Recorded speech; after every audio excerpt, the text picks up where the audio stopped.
Hai, Assalamualaikum warahmatullahi wabarakatuh dan salam sejahtera buat semua puteri yang disayangi sekalian. Alhamdulillah, hari ini kita kembali bertemu untuk topik yang baharu, iaitu topik kitaran hidup. Apa yang menarik dalam topik pada kali ini, kita akan memperincikan kembali apakah yang dimaksudkan dengan kitaran hidup dan peranan sebenar kita di muka bumi ini. Baiklah puteri-puteri, apakah yang dimaksudkan dengan kitaran hidup? Kitaran hidup merupakan satu perjalanan yang mana bermula daripada kita dilahirkan sebagai bayi, kemudian kita membesar menjadi kanak-kanak, seterusnya kita menjadi seorang dewasa sehinggalah kita menjadi golongan tua.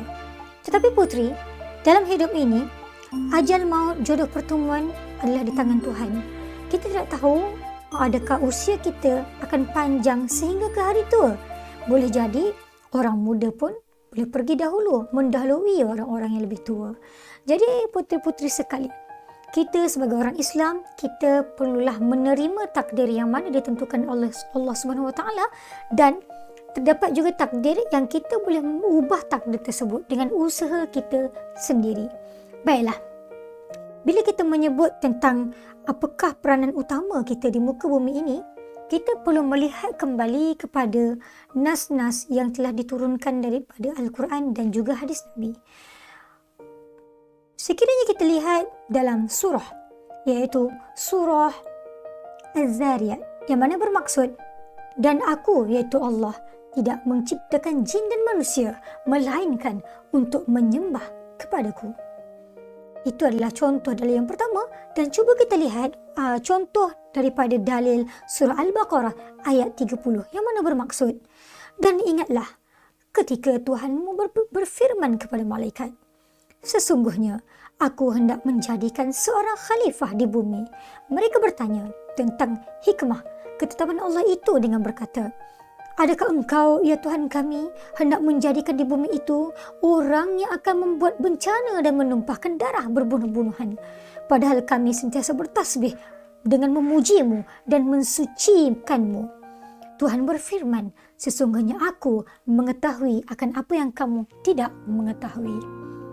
Baiklah puteri, sekiranya kita melihat kedua nas tadi, dapatlah kita fahami bahawa peranan kita di muka bumi ini adalah sebagai pertama sebagai hamba Allah Subhanahu Wa Taala, dan juga yang pertama ialah menjadi pemimpin di atas muka bumi ini. Apabila kita menyebut tentang hamba Allah Subhanahu Wa Taala, ini bermaksud merujuk kepada kita sebagai hamba Allah menunaikan hak-hak Allah.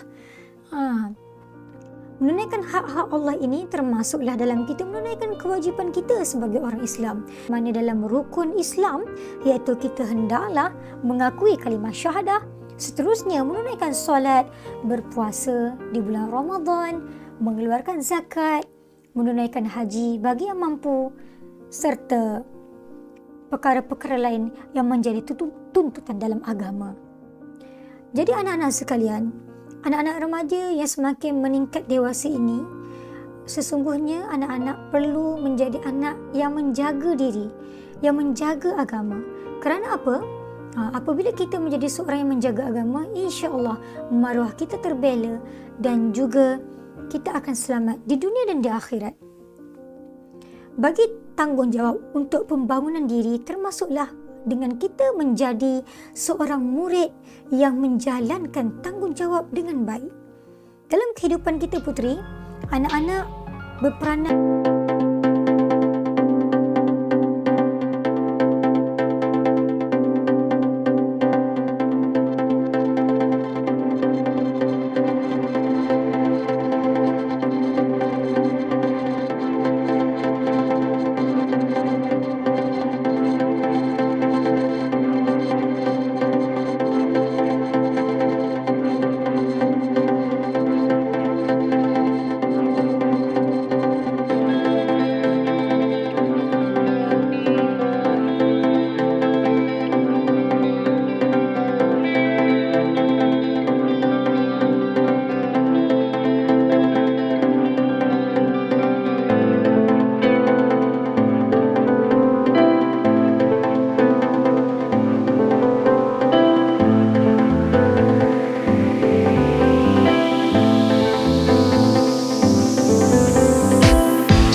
wabarakatuh.